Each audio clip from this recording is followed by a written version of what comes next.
나갈 거는 담화부터 시작해가지고 그 상담원에 들어있는 모든 내용들을 다 볼 거예요. 그래서 조금 기회가 있어. 근데 여기 있는 것들은 이제 교사용 교과서 보면서 제 수업을 같이 할 건데 여기 있는 내용들을 다 뵙고 보기보다는 조금 이 부분은 살짝 주의해서 암기가 필요하다 싶은 부분들 위주로 좀 짚는 식으로 갈 거고요. 그 다음에 오늘 토론이랑 토의, 그 다음에 이제 협상 이런 것도 다 나갈 거고, 그 다음에 교사의 교과서 끝나면 그 뒷부분에 그 정리지 부분이 좀 들어갈 거든요. 보시면은 여기 수활북이라고 해가지고 화법과 탐구의 실제 이런 거 들어가 있단 말이야. 활동지 이런 게 있습니다. 여기 활동지에 나와 있는 것들은 너네 이거 이제 비상출판사잖아. 너네 교과서가 그 출판사 사이트에서 선생님들 참고하라고 배포하는 자료거든. 그래서 교사용 교과서 안에 있는 내용들이 이제 잘 정리되어 있는 활동지입니다.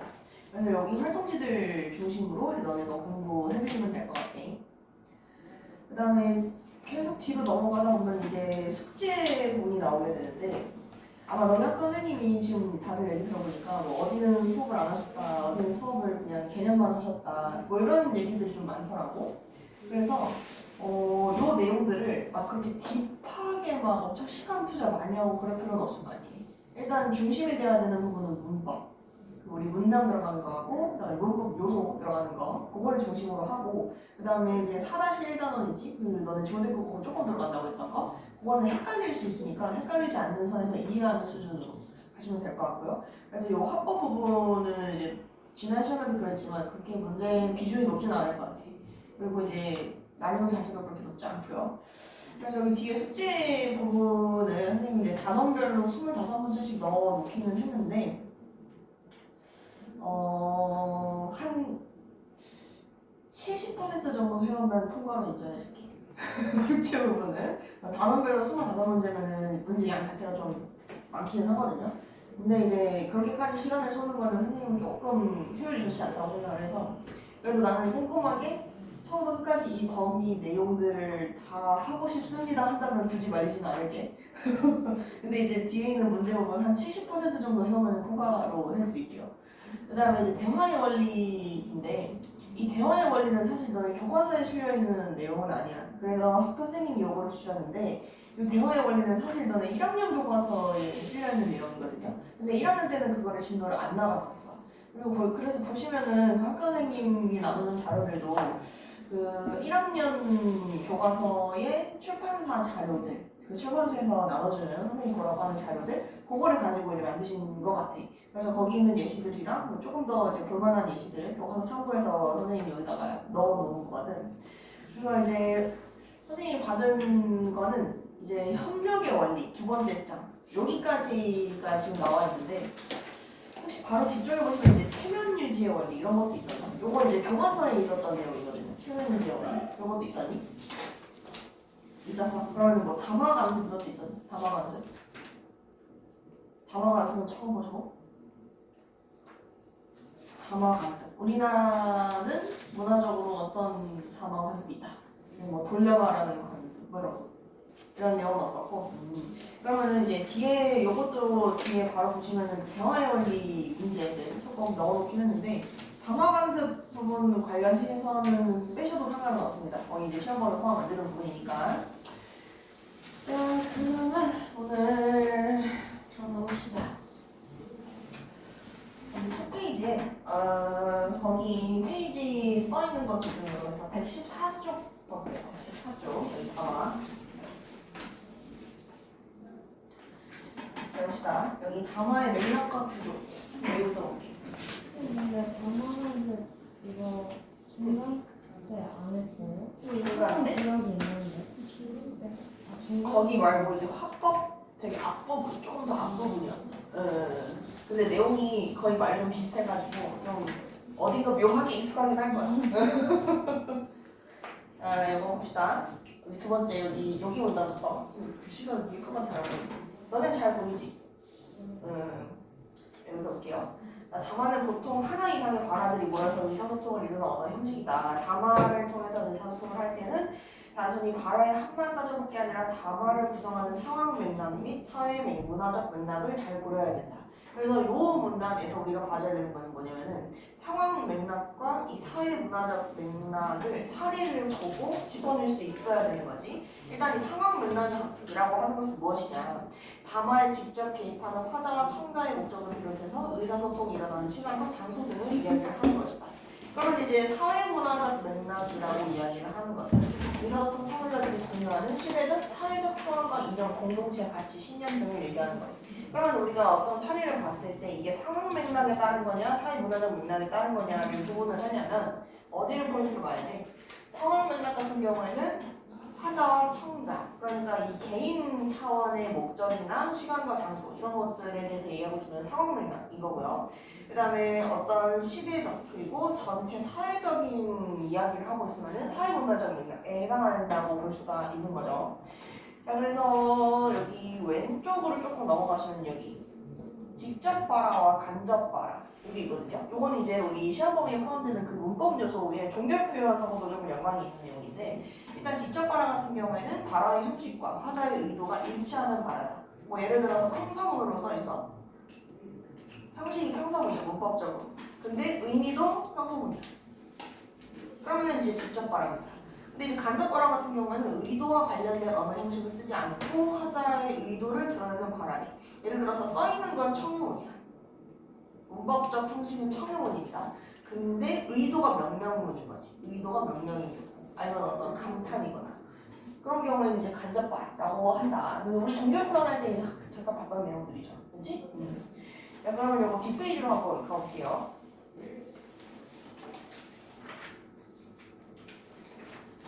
자, 그래서 여기 맥락이 여기서 봅시다. 맥락이 담화를 구성하는 외부적 요인이라면 담화의 구조는 내부적 요소들에 의해서 구성되는 얼개를 이야기한다. 그래서 이 담화의 구조가 어떤 게 있냐면 여기 오른쪽 아래에 여기 부분이 있습니다. 선생님이 짚어주는 부분들 위주로 공부를 하시면 돼요. 다 보는 거는 너네가 시간이 너무 오래 걸리거든. 여기 볼게. 그래서 담화의 구조를 어디서 어떻게 보여주느냐.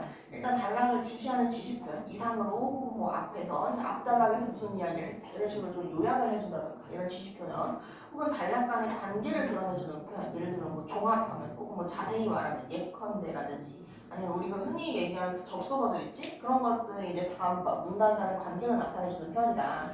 자, 그다음에 담화의 구조를 개발하는 표현에서 첫째, 둘째, 셋째 이런 것들이 있는데, 보통 글을 쓸 때 우리가 맨 처음에 윗부분에다가 이제 첫 문단에다가 난 지금 무슨 이야기를 하려고 한다. 그래서 현재 상황은 뭐다. 이런 식으로 간단하게 언급을 해준 다음에 첫째 해결 방안 어쩌고저쩌고, 둘째 해결 방안 어쩌고저쩌고, 셋째 해결 방안 어쩌고저쩌고 이런 식으로 얘기를 하잖아. 그래서 첫째, 둘째, 셋째가 담화의 구조를 나타내주는 표현이다. 무슨 얘기인지 알겠죠? 그래서 우리가 이제 독서 공부할 때도 이런 것들 번호 매기면서 얘는 뭐다, 얘는 뭐다 하면서 이제 구조를 좀 파악하려고 하잖아. 그 구조를 얘기를 하는 거다. 자, 그 다음에 밑으로 한번 가볼게요. 담화의 응집성과 은결성. 자, 이 응집성과 은결성의 개념이 어떤 차이가 나는지 위주로 생각을 해주시면 되는데, 일단 이 응집성이라는 거는 뭐냐.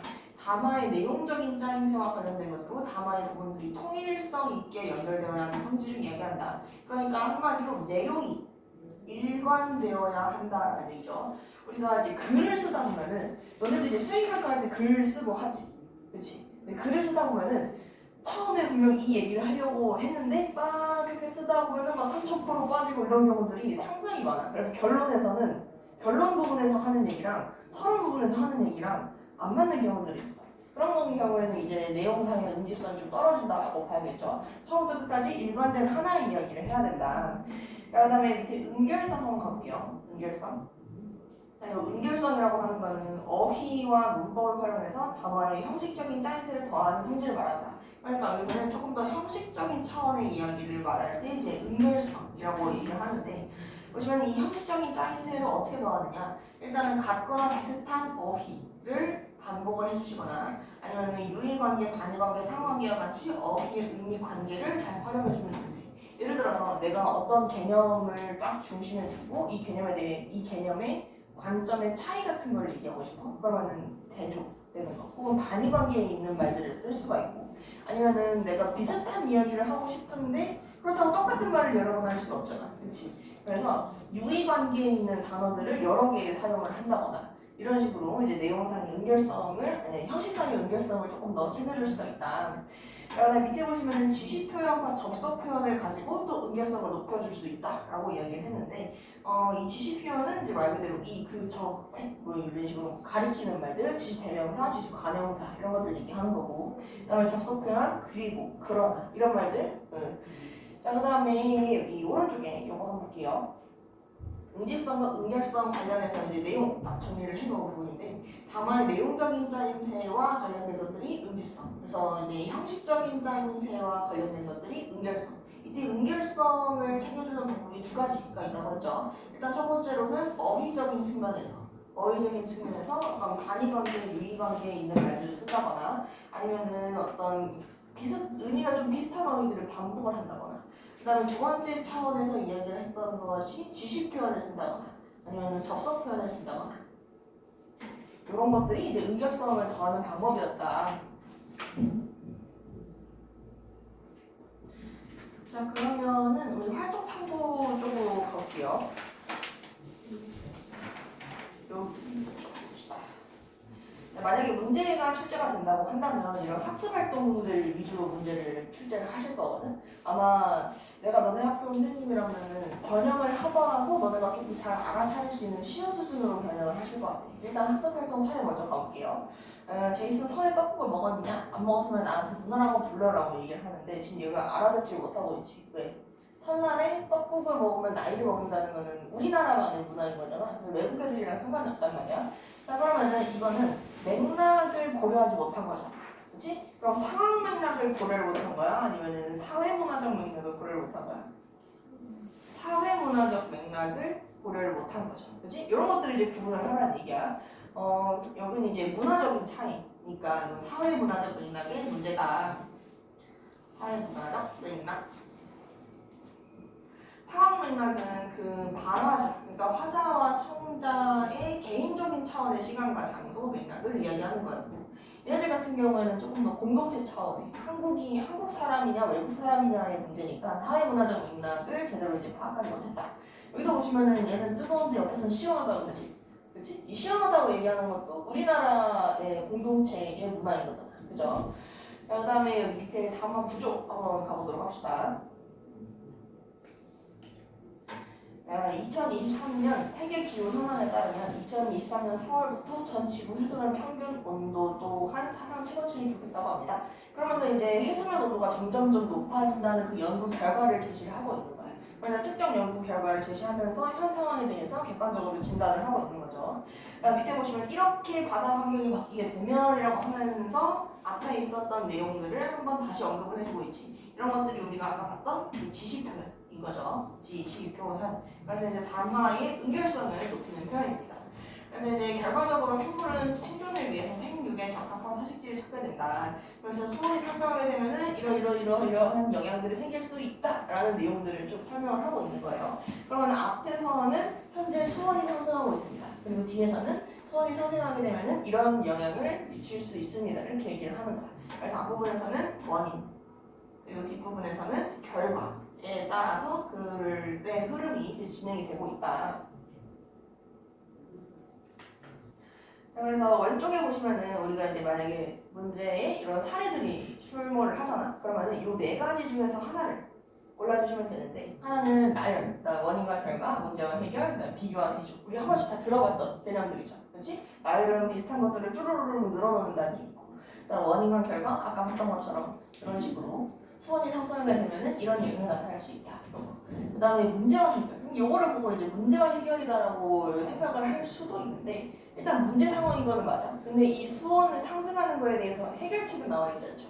그렇지? 그래서 문제와 해결하고 이제 원인과 결과 좀 헷갈리지 마시고, 그다음 비교가 되죠. 이거는 이제 공통점, 차이점 얘기하는 건데, 주로 공통점 위주로 얘기하는 게 비교, 그다음에 차이점 위주로 이야기하는 것이 대조입니다. 오케이? 자, 그다음에 뒤쪽으로 또 가볼게요. 바로 뒷페이지. 여기서 이제 가마의 구조와 응결성을 탐구해보자라고 얘기했는데, 아까 우리 응결성은 어떤 개념이라고 했어? 응결성. 우리 응집성하고 응결성이 있었어. 응집성은 내용상의 내용이 일관되는지 보는 거. 은결성은 형식적으로 짜임새를 더하는 게 은결성이라고 했거든. 그러니까 이제 문제 내기 쉬운 부분은 이 은결성 부분이죠. 이제 이 은결성을 만들어주는 방법이 두 가지가 있었지. 하나는 어휘적 차원에서 비슷한 말을 반복한다거나 아니면 반대 관계에 있는 의미의 그 반의 관계의 말을 사용을 한다거나, 그리고 하나는 형식적 차원에서 지시 표현을 많이 쓴다거나 아니면 접속 표현을 쓴다거나 이런 것들이 있었지. 그치? 자, 그러면은 요거를 먼저 머릿속에 가지고 있는 상태에서 요 질문 한번 들어가 볼게요. 자, 보고서라는 건 어떤 주제나 대상에 대하여 조사하거나 관찰 및 실험을 하고 그 절차와 결과를 다른 사람들에게 알리기 위해서 체계적으로 정리하여 쓴 글을 말한다. 보고서의 유형은 탐구과제의 성격에 따라서 이런저런 보고서등으로 나뉘는데 어떤 유형의 보고서든 탐구 절차와 결과가 잘 드러나게 작성하는 것이 중요하다. 여기 보시면은 앞에서 정리하여 쓴다, 그다음에 잘 드러나게 작성한다 이렇게 얘기를 했거든. 근데 결국 가리키는 표현은 하나잖아. 근데 이제 똑같은 말을 피하기 위해서 그런 것도 있고요. 여기도 보시면은 이제 유의관계에 있는 말을 사용했다 이런 식으로 볼 수가 있겠지. 유의관계에 있는 말들. 그 다음에 밑에 보시면은 먼저, 그 다음에 뭐 네모치고 예를 들면 이런 것들 다 뭐야? 은결성을 높여주는 접속 표현 불러볼 수가 있죠. 접속 표현. 그래서 탐구 절차가 잘 드러나게 쓰기 위해서는 탐구 활동이 일어난 시간과 순서에 따라서 이렇게 객관적으로 서술하고 아주 주의해야 한다. 이를 위해서. 그리고 이거 뭐야? 지시 표현. 그래서 앞에서 얘기했던 바를 한 번 더 언급할 때 이런 지시 표현 쓸 수 있는 거지. 그 다음 지시 표현들하고 접속 표현 쭉 찾아볼게요. 신뢰성을 확보할 수 있다. 그리고 요거 이제 접속 표현이네. 그죠? 접속 표현. 그 다음에 이러한 요거 지시 표현. 그리고 이제 쭉쭉쭉 또 가보면 그 결과 여기 지시 표현 있고, 그다음에 뭐 이를 위해서 여기 또 지시 표현. 자, 그다음에 여기 마지막 문제 한번 조금 봐보시면은 이를 위해서는 모호한 표현이나 장황한 표현, 함축적인 표현을 사용하지 않고 의미가 분명하게 드러나는 명료하고 사실적인 표현을 사용해야 한다. 그러니까 이제 내가 하고 싶은 말은 여기 뒤에 쪽에 있는 요 말이긴 한데 요 말을 조금 더 두드러지게 좀 부각을 하기 위해서 앞에 반의 관계에 있는 말들을 이렇게 사용을 하고 있는 거지. 맞아? 자, 모호하거나 장황하다. 분명하게 드러나고 명료하고 사실적이다. 이게 이제 반의 관계에 있는 표현들. 반의 관계.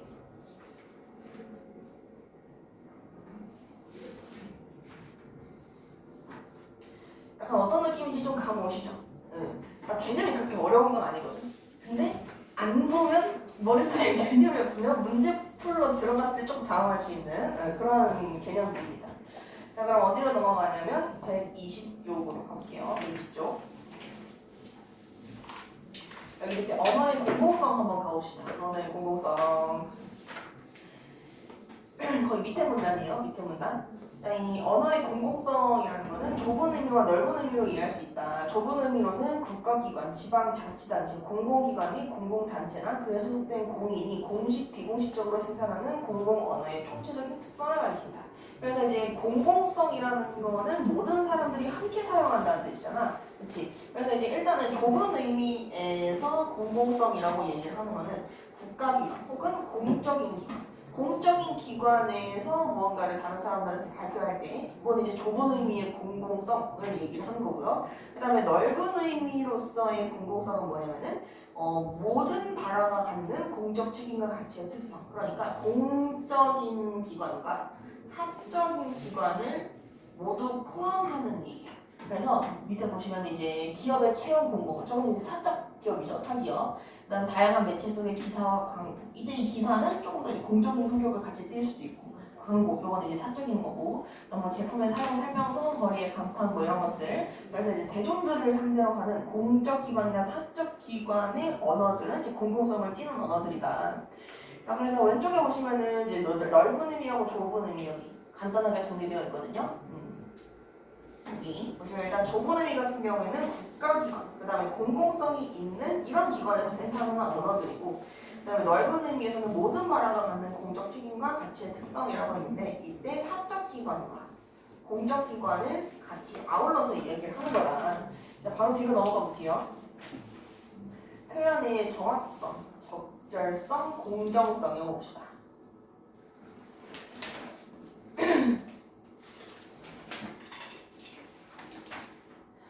자, 여기 보시면은 이 표현의 정확성, 적절성, 공정성 이런 것들은 다 뭐냐면은 언어의 공공성을 확보하기 위한 요건들이다. 확보하기 위한 요건들.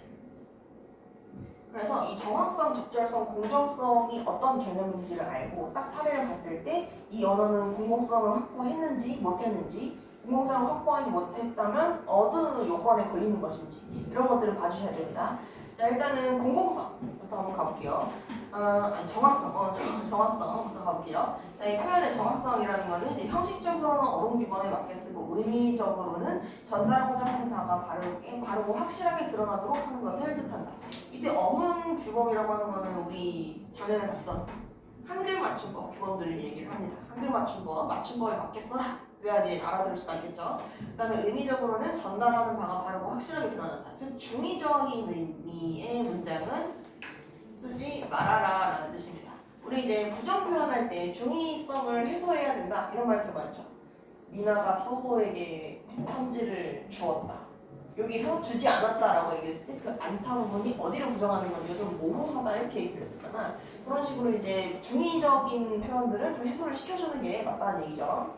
그 다음에 바로 밑에 가보시면은 표현의 적절성이라는 것은 의사소통이 원활하게 이루어지도록 표현하는 것을 얘기를 한다. 그래서 이제 의미가 자연스럽고 원활하게 전달하는 데 도움이 되는 표현을 선택하는 것이 중요하다. 그러니까 그 단어 자체가 맥락에 맞는 단어여야 된다는 거야. 그치? 이제 생뚱맞은 단어들을 가지고 오면 이제 앞뒤가 안 맞겠죠. 그다음 밑에 표현의 공정성. 이 공정성이라고 얘기를 하는 것은 누구에게 유리하거나 불리한 쪽으로 치우치지 않도록 표현하는 것을 뜻한다.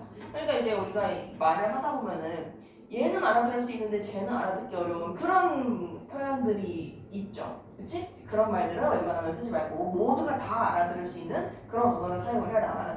그다음 밑에 보시면 이제 특히나 개인이 선택할 수 없는 조건 및 환경을 비하하거나 혹은 뭐 차별하는 표현 이런 것들은 쓰면 안 되는 것이다. 그래서 특정 집단을 차별 비하하는 발언을 한 거는 이제 공정성을 어긴 발언인 거지. 오케이? 응. 자, 그러면은 여기 왼 오른쪽 위에 요것만 좀 볼게요. 언어의 공공성의 요건 네 번째로 이제 존중과 배려의 언어를 같이 해놨는데 사실 요거는 이제 너무 기본적인 개념이라서 옆에다가 따로 조그맣게 빼놓은 것 같아요. 표현의 정확성, 적절성, 공정성을 고려하는 것에서 나아가 존중과 배려의 언어를 사용할 필요가 있다. 그래서 서로 적절한 호칭 써야 되고요, 올바른 높임 표현 써야 되고요, 이제 웃으면서 인사 나눠야 됩니다. 사회적인 기본 예의들 얘기를 하는 거야. 그 다음에 뒤쪽으로 가볼 건데 바로 뒤에 보시면은 여기 학습활동 첫 번째 보면은 뭐 RH 시간대 뭐 이런 말이 나오거든요. 너네 RH 시간대가 뭔지 알아? 모르지? 이렇게 일본만 아는 표현 쓰면 안 된다는 겁니다. 일본만 아는 표현 썼다? 그러면 언어의 공공성이 떨어지는 거거든요. 그러면은 이 언어의 공공성의 요건 세 가지 중에서 뭐가 떨어지는 건지 한번 생각을 해봐. 언어의 공공성의 요건 세 가지였죠. 지금 보시면은 적절성, 공정성, 정확성 이 세 가지거든. 일단은 정확성이라는 거는 맞춤법에 맞아야 되고 의미가 맞아야 되는 거예요. 그러면 요 RH 시간대라는 게 사실은 그 러시아어 시간대를 얘기를 하는 거거든. 그러면은 의미도 일단은 맞기는 해. 그리고 딱히 맞춤법이 틀린 건 없어. 그러니까 요 정확성 부분에서 걸릴 건 없는 거야.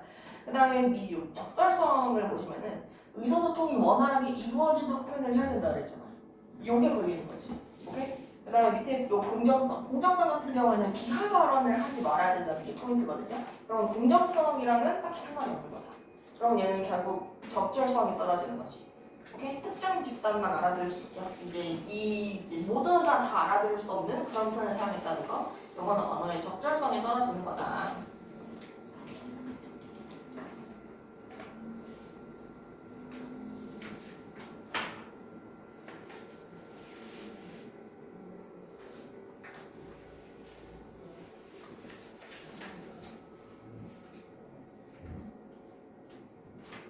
자, 그러면은 여기 쭉 넘어가서 여기 뒤에 한번 볼게요. 여기 정리노트 되어 있는 거. 자, 일단은 담화란 무엇이냐? 담화라는 거는 우리가 흔히 이야기하는 대화, 사람과 사람과의 대화를 얘기를 하는데 보통 하나 이상의 발화들이 모여서 의사소통을 이루고 있다면 그걸 다 담화라고 얘기를 합니다. 거기 126쪽이야, 126쪽. 그래서 이 가마의 특성은 발화의 합이 아니라 이제 필자와 청자 이들을 둘러싼 상황 및 사회 문화적 맥락이 어우러져 있는 의사소통 과정을 다 담아라고 얘기를 한다. 그래서 이제 맥락 보시면은 요 언어적 맥락과 비언어적 맥락이 있는데 일단 언어적 맥락은 말 그대로 워딩을 통해서 우리가 파악할 수 있는 맥락이고 그다음에 비언어적 맥락이라는 거는 우리가 이제 언어 그러니까 말로 알 수 있는 것 이외의 것들. 그래서 우리가 아까 봤던 상하 맥락이라든지 사회문화적 맥락, 요거는 이제 비언어적 맥락에 들어가는 거죠. 오케이? 그래서 이제 상황 맥락인지 사회문화적 맥락인지를 따질 때 포인트가 되는 건 뭐라 그랬어? 상황 맥락은 개인의 여건에 관련된 이야기고, 그 다음에 사회문화적 맥락 같은 경우에는 시대적, 사회적 차원의 상황과 관련된 맥락이다. 그래서 바로 밑에 가보시면 담화의 구조 볼게요. 자, 이 담화의 구조라는 것은 이제 내부적 요소들에 의해서 구성되는 얼개를 이야기한다. 이때 얼개라는 거는 짜임새를 뜻하는 겁니다. 짜임새 혹은 뭐 구성 요소 같은 것들을 이야기를 하는 거야. 그래서 담화의 유형이나 종류에 따라서 담화는 특정한 구조를 가질 수가 있다. 뭐 예를 들면은 우리 편지글 같은 거 보면은 맨 앞에 이제 몇 월 며칠 누가 보낸다 이런 것들 들어가 있어야 되죠. 그렇지? 그런 형식들을 다 얼개라고 얘기를 하고요. 그다음에 단락과 단락 간의 관계를 통해서도 담화의 구조가 형성될 수 있다. 그러니까 뭐 예를 들면은 그러나 이런 접속어를 쓴다든지 뭐 그러므로 이런 것들. 그다음에 밑에 보시면은 응집성과 응결성의 개념 요거 알아두셔야 되죠. 그렇지? 그래서 응집성은 내용상의 짜임새를 이제 응집성이라고 하고요. 그다음에 형식상의 짜임새를 응결성이라고 이야기를 한다. 이때 이 응결성은 어떻게 갖춘다고 그랬어? 어휘적 차원에서 그리고 지시 표현이나 접속 표현 같은 것들을 통해서 지시 표현, 접속 표현을 통해서 이거 갖출 수 있다라고 얘기를 했지. 그 다음에 뒤쪽으로 가보도록 합시다. 언어의 공공성. 이 언어의 공공성이라는 것은 이제 언어는 모두가 같이 함께 사용하는 거다. 그래서 이제 좁은 의미의 공공성은 국가기관이라든지 지방자치단체 이런 공공기관 내에서 대중들을 상대로 하는 게 이제 언어의 공공성이고요. 그 다음에 이제 모든 발화가 갖는 공적 책임과 가치의 특성. 그러니까 이제 공적기관 더하기 사적기관을 합해서 이 기관들이 대중을 상대로 말을 할 때 갖춰야 되는 게 이제 공공성이다. 밑에 보시면은 이제 공공성의 요건, 표현의 정확성, 그다음에 적절성, 공정성 이렇게 세 가지가 있었지. 일단은 표현의 정확성은 맞춤법에 맞게 써야 되고요. 그다음에 오해할 가능성이 적은 단어를 써야 된다. 중의적인 것들을 쓰면 안 된다라는 얘기. 그다음 밑에 보시면은 표현의 적절성, 그러니까 의미가 딱 정확하게 들어맞는 단어를 선택을 해서 써야 된다. 그다음에 표현의 공정성이라고 하는 것은 건전하지 못한 생각을 은연중에 조장하는 표현. 그러니까 어떤 혐오 발언이라든지 아니면 뭐 비하 발언이라든지 어떤 차별 발언 이런 것들은 쓰지 말아야 된다는 뜻입니다. 자 그러면은 뒤쪽으로 한번 가볼게요. 138쪽 쭉쭉쭉. 이제 발표랑 설득하는 거 이제 발표랑 설득 그거 한번 가볼 건데 일단 발표라는 거는 청중에게 자신의 생각이나 어떠한 사실을 전하는 말하기 그러니까 정보를 전달하는 것이 목적입니다. 우리 설득 같은 경우에는 자기의 주장을 펼치면서 그 듣는 사람의 생각을 바꾸는 게 목표거든. 근데 발표는 지금 이러이러한 정보들이 있다. 그래서 이 정보를 그냥 이해만 시키는 거, 이 정보를 그대로 전달해 주는 게 목표입니다. 그래서 밑에 보시면은 발표자가 어떻게 표현하느냐에 따라서 발표 효과가 매우 달라질 수 있는데 언어적, 준언어적, 비언어적 표현 전략을 선택해서 사용을 해야 된다. 그래서 이제 우리가 여기에서 조금 포인트를 줘야 되는 부분은 언어적 표현이 뭔지, 준언어적 표현이 뭔지, 비언어적 표현이 뭔지 이 개념들을 명확하게 알고 계시면 됩니다.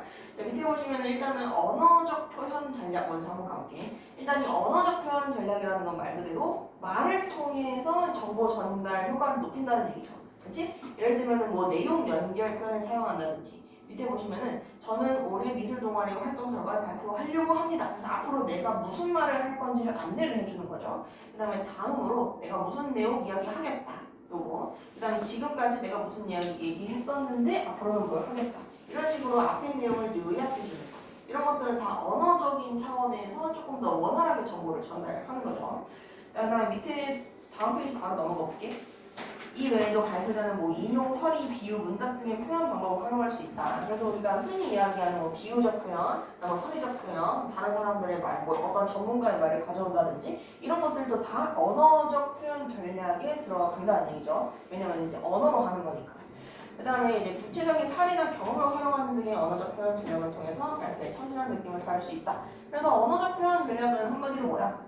말을 통해서 하는 것들은 다 언어적 표현 전략에 들어가는 거죠.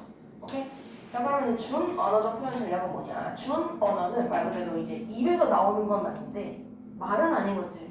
억양이라든지 아니면 소리의 장단이라든지 아니면은 좀 빠르게 얘기했다가 좀 천천히 얘기했다가 막 이렇게 얘기하다가 내가 강조를 하고 싶은 순간에 말의 템포를 확 갑자기 늘려준다든가 이런 것들이 이제 준 언어적 표현 전략입니다. 그래서 성량, 속도, 어조 이런 것들 다 포함될 수 있습니다. 이때 보시면 이제 비언어적 표현 전략이라는 건 뭐냐? 입에서 나오는 게 아닌 것들, 손짓, 발짓, 표정 이런 것들이 이제 비언어적 표현 전략이라고 이야기를 하거든요.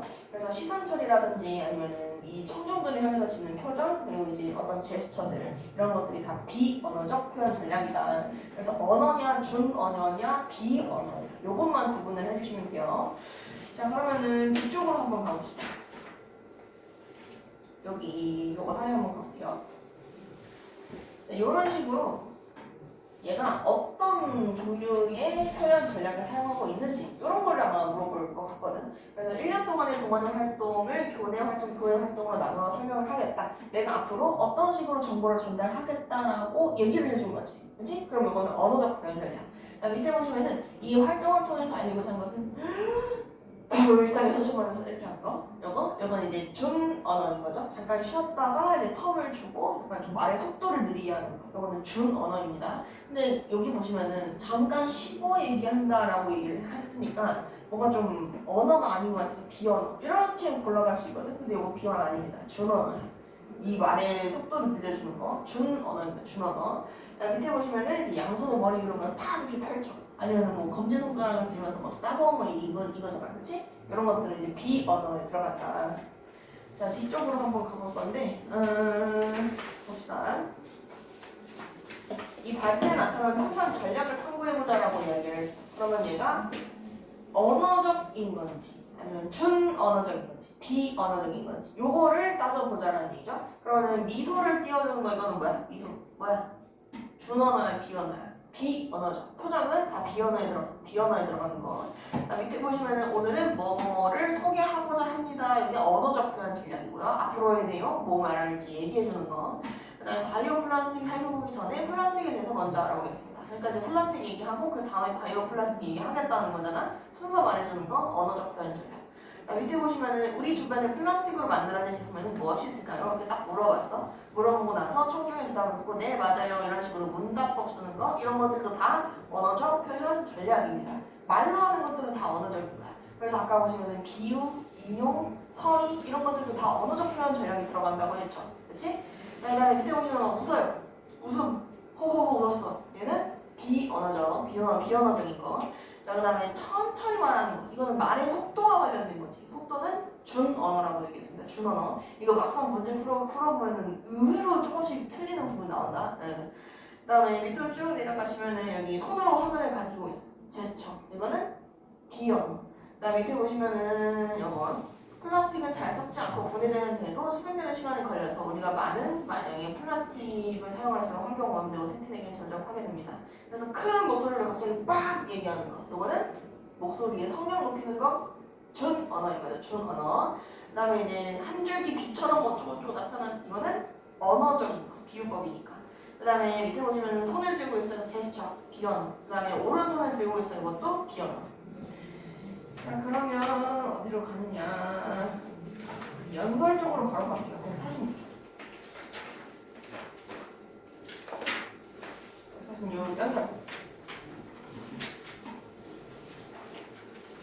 저희 아까 발표 같은 경우에는 정보 전달의 목적이라고 했어. 근데 이 연설은 공적인 사원에서 청중에게 자신의 주장이나 의견을 전하는 말을 하기로 행동, 태도 등에 영향을 미치는 것이 중요하다. 그래서 내 말을 들은 사람이 내 말을 동의할 수 있게끔 생각을 바꾸는 게 목표입니다.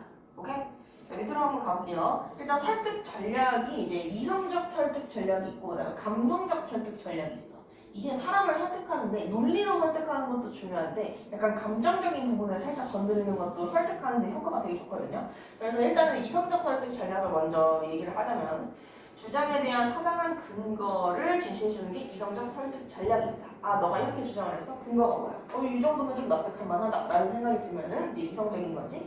그래서 밑에 보시면은 뭐 연역론증하고 귀납론증 우리 한 번씩 들어봤다, 그죠? 요거는 이제 화법과 언어 지금 시험 대비를 위해서 또 당연히 알아야 되지만은 독서 지문을 너네가 들어갈 때도 자주 등장하는 개념이에요. 일단은 귀납론증이라는 거는 일반적이고 보편적인 법칙이나 원칙을 결론으로 이끌어내는 논증 방법. 그러니까 얘도 검정색이네, 얘도 검정색이네, 얘도 검정색이네. 아, 그러면 이렇게 생긴 것들은 다 검정색이겠구나 라고 하는 게 귀납론증인 거지. 근데 반대로 이 연역론증이라는 거는 이미 잘 알려진 당연히 참인 사실을 먼저 하나 딱 알아. 예를 들면 생명체는 모두 죽는다 이런 식으로. 그러면은 생명체에 해당하는 그것들이 그 구조 요소들이 되게 많잖아. 동물이라든지 아니면 뭐 식물이라든지 뭐 사람 아니면 뭐 강아지, 고양이 이런 것들이 다 생명체지. 그러니까 생명체는 모두 죽는다라고 이만큼을 딱 참으로 전제를 해준 다음에 이 생명체 안에 있는 것들 강아지, 고양이, 사람 그럼 얘네들도 다 이 안에 들어가 있는 것들이니까 죽는다라는 결론이 도출되는 거죠. 그래서 이 귀납론증 같은 경우에는 개별 사례들을 보고 일반론을 도출하는 거기 때문에 언제나 오류 가능성이 포함되어 있어. 이 원리에 반박하는 사례가 하나라도 등장하면 이건 깨지는 거거든요. 그렇지? 그래서 언제나 오류 가능성을 요구하고 있다. 근데 지식을 조금 더 확장시킬 수 있다는 장점이 있어요. 근데 이제 연역론증 같은 경우에는 이만큼을 참이라고 깔고 시작을 했지. 그렇지? 그래서 연역론증의 결론은 참일 수밖에 없어. 오류 가능성이 없습니다. 오류 가능성이 없습니다. 근데 대신에 우리가 뭔가 새로운 거를 알 수는 없어. 새로운 깨달음을 가질 수는 없어. 지식이 확장되지는 않는다. 오케이? 무슨 말인지 알겠어? 응. 자, 그래서 뒤로 한번 갈게요. 감성적 설득 전략. 그러니까 누군가를 설득할 때는 조금 감정적인 부분을 건드리는 건 또 효과가 좋다고 했지. 예를 들어서 우리 뭐 그런 거 있잖아. 뭐 마틴 루터 킹이 그 인종차별 반대 운동을 할 때 중간에 이제 연설을 한 적이 있었는데 우리는 모두 같은 인간입니다. 와! 막 이런 식으로 얘기를 한단 말이지. 그러면 뭐 말도 당연히 맞는 말이기는 한데 뭔가 좀 가슴에 울림이 전해진단 말이야. 이게 이제 감성적 설득 전략입니다. 이런 부분을 좀 건드려주는 거. 자, 가보시면은 볼게요. 이 감성적 설득 전략은 청중이 기쁨, 슬픔, 공포, 분노, 동정심 이런 감정을 느끼기 위해서 청중을 설득하는 전략이다. 그래서 공감할 수 있는 사례나 상황 등을 제시를 하거나 아니면 어떤 감성적인 어휘, 감성적인 표현 이런 것들을 쓸 수가 있다. 그래서 저는 지금까지 이런 힘든 인생을 살아왔습니다. 하지만 결국 해냈습니다. 여러분들도 할 수 있어요. 이렇게 얘기하는 거. 이게 이제 감성적 설득 전략인 거지. 오케이? 네. 내가 했다고 다른 사람들이 꼭 다 할 수 있을 거라고 보장 없잖아. 자, 아무튼. 자, 근데 이제 설득의 호소력을 높이고 이제 감동을 불러일으킬 수 있지만 상식적이고 합리적인 범위 내에서만 써야 된다는 점. 이게 이제 유의해야 되는 부분입니다. 너무 지나치게 감성적으로 다 접근을 하게 되면은 왜 이거를 잘했던 사람이 계잖아. 히틀러. 이걸 잘했던 사람이 히틀러예요. 이제 너무 오버하게 되면 안 된다는 거. 자, 그 다음에 밑으로 한번 가봅시다. 화자의 공신력. 이 공신력이라는 건 뭐냐면 얘가 이제 믿을 신자거든요. 믿을 신. 그래서 이 말하는 사람을 내가 얼마나 믿을 수가 있는가. 저 사람이 주장하는 말을. 근데 그걸 네가 얘기한다고? 잘 모르겠는데. 이렇게 될 수 있잖아. 그치? 똑같은 얘기를 하더라도 초등학생이 얘기하는 거하고 다 큰 성인이 얘기하는 거하고는 당연히 신뢰도가 달라질 수밖에 없어. 예를 들어서 이제 초등학생이 너네한테 공부 그렇게 하는 거 아닌데 이러면 얘기가 들어와? 넌 개소리야. 넌 초등학생 주제에 뭘 알아? 이렇게 되잖아. 그렇지? 근데 반면에 선생님들이 야 그거 그렇게 하면 안 돼. 그러면 아 그런가? 좀 이렇게 되지. 그렇지? 네, 똑같은 말을 하더라도 이제 말하는 사람에 따라 좀 다르게 들릴 수가 있다.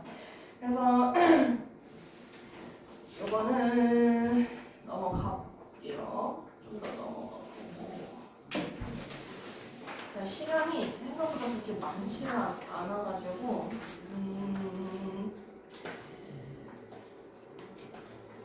토이 바로 가볼게. 158쪽.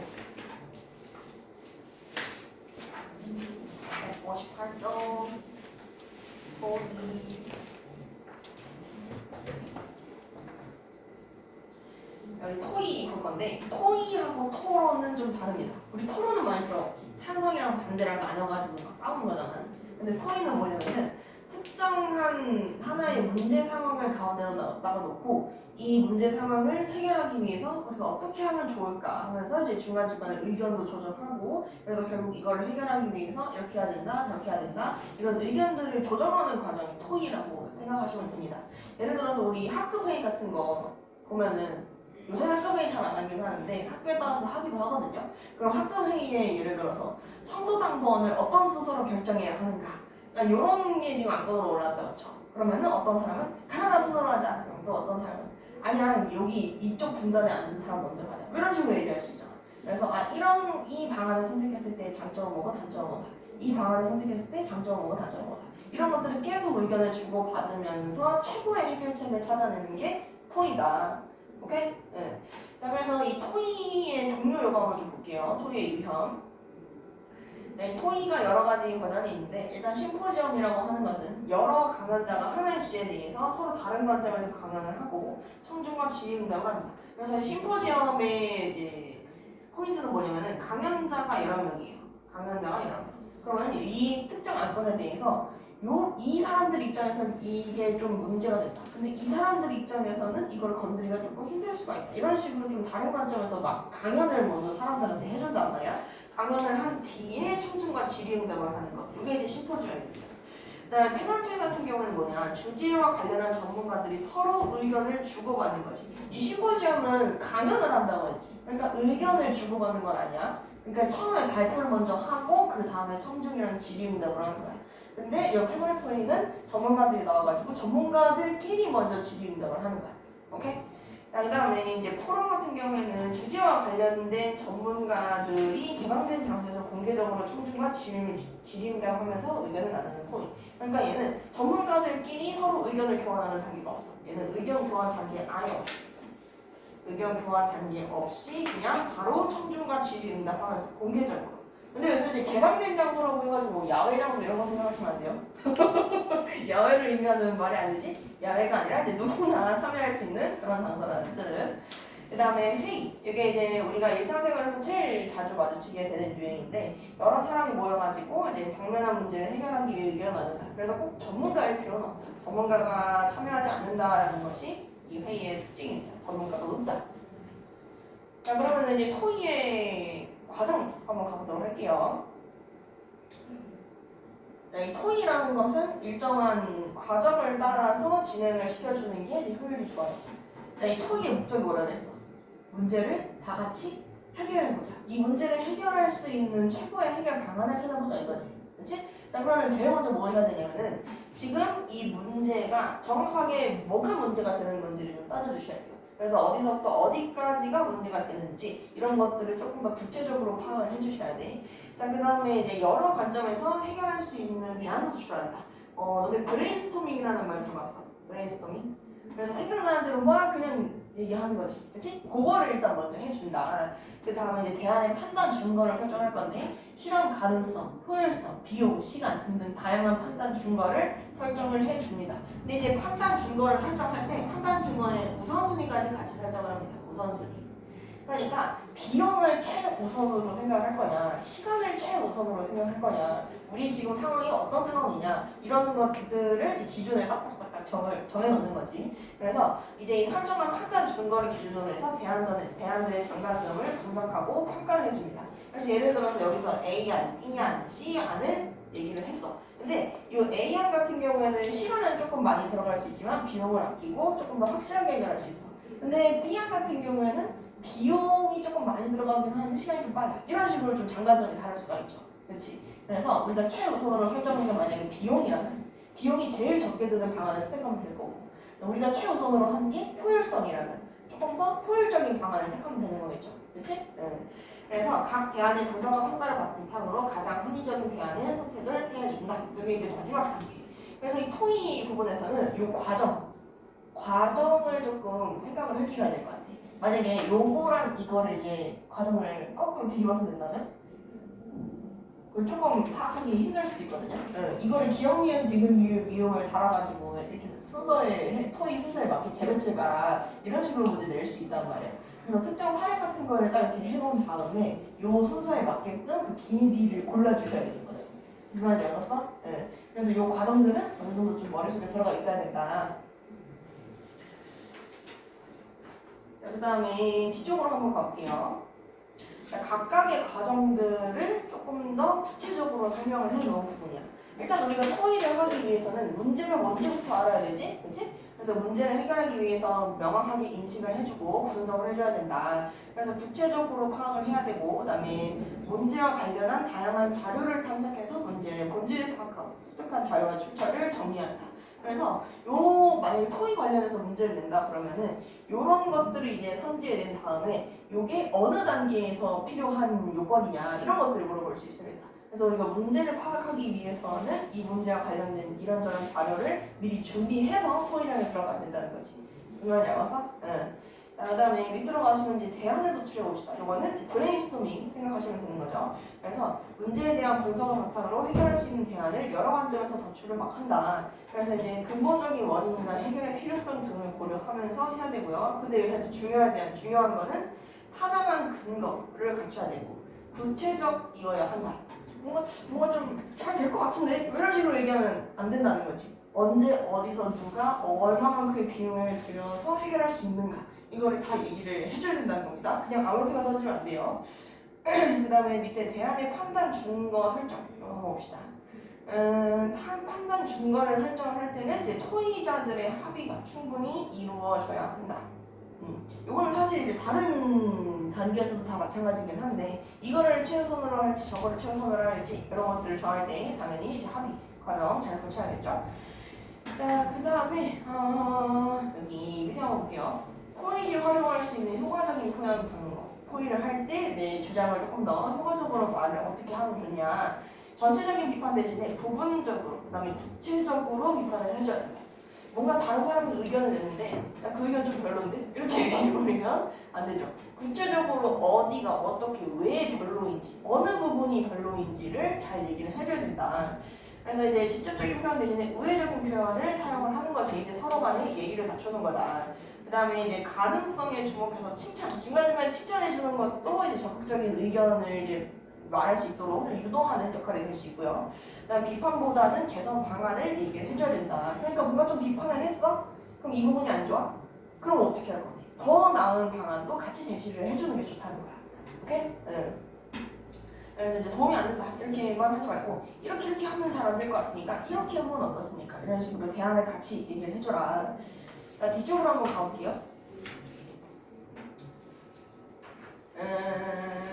요거는 이제 활동 부분 바로 가볼게. 다음 빈칸에 들어갈 말을 써봅시다. 여기 봅시다. 일단은 교실 내 쓰레기 분리배출 활성화 방안에 대한 토의 내용이다. 그러니까 사람들이 다 이제 일반 쓰레기에다가 몽땅 갖다 버리니까 어떻게 하면 조금 더 분리배출을 이제 매끄럽게 유도할 수 있을 것인가 이거예요. 그래서 일단은 문제 인식과 분석 단계 보시면은 쓰레기 분리배출을 제대로 하지 않아서 분리배출 당번이 힘들다. 이 당번이 조금 힘들어한다는 게 지금 이제 구체적인 문제 상황인 거고. 그 다음에 배출하는 크기가 작아서 일반 쓰레기통에 쓰레기를 버리는 경우가 있다. 이제 크기가 작다라는 문제가 또 들어봤죠. 그 다음에 방법을 모르는 학생들이 너무 많다. 그래서 이제 분리수거를 잘 하기 위해서는 해결해야 되는 문제가 크게 이 세 가지를 지금 잡아놓은 거고. 그래서 대안은 어떻게 할 것이냐. 당번이 힘들다라고 얘기했으면 당번이 조금 덜 힘들 수 있는 방법을 꺼내야겠죠. 그 다음에 크기가 작아서 그렇다? 이거는 크기 큰 걸로 교체하면 되고. 그다음에 분리배출 방법 모른다? 그러면 방법을 알려주면 되는 거지. 이런 식으로 이제 해결 방안을 막 이렇게 끄집어냅니다. 그래서 이제 대안의 판단 준거. 이때 판단 준거라는 거는 이러한 요건들 중에서 최우선으로 해야 되는 건 무엇이냐. 이걸 이제 따지는 거였지. 그래서 이 학급 회의 같은 경우에는 학급의 화합에 미치는 영향을 가장 중요한 이 영향을 좀 생각을 했대요. 그래서 어떤 해결 방안을 제시를 딱 했을 때 이게 만약에 이제 반의 분위기에 반의 평화를 깬다. 그러면은 그 방안을 선택하지 않는다는 거지. 그렇지? 그다음에 이제 근본적인 문제 해결이 가능하냐, 요거. 그다음에 비용이 발생하면 안 돼요. 여기서는 이제 요 학급 회의 같은 경우에는 뭐가 비용이 발생한다 그러면은 누군가가 비용을 대야 되잖아. 근데 그게 현실적으로 조금 어렵지. 그래서 비용이 발생하지 않는 쪽으로 가자. 이런 준거들이 나왔고요. 그래서 이제 대안 1. 분리배출함을 더 큰 것으로 교체하자라고 했을 때 근본적인 문제를 해결할 수 없고 비용이 발생하게 된다는 문제가 나옵니다. 그러니까 이제 분리배출함을 큰 것으로 누가 사가지고 올 건데 이런 문제가 생긴다는 거지. 그다음에 이제 분리배출함을 큰 것으로 교체를 한다고 하면은 방법을 모르는 애들은 사실 그거랑 상관없이 막 갖다 버릴 거 아니야. 그러니까 근본적인 해결은 안 된다는 거.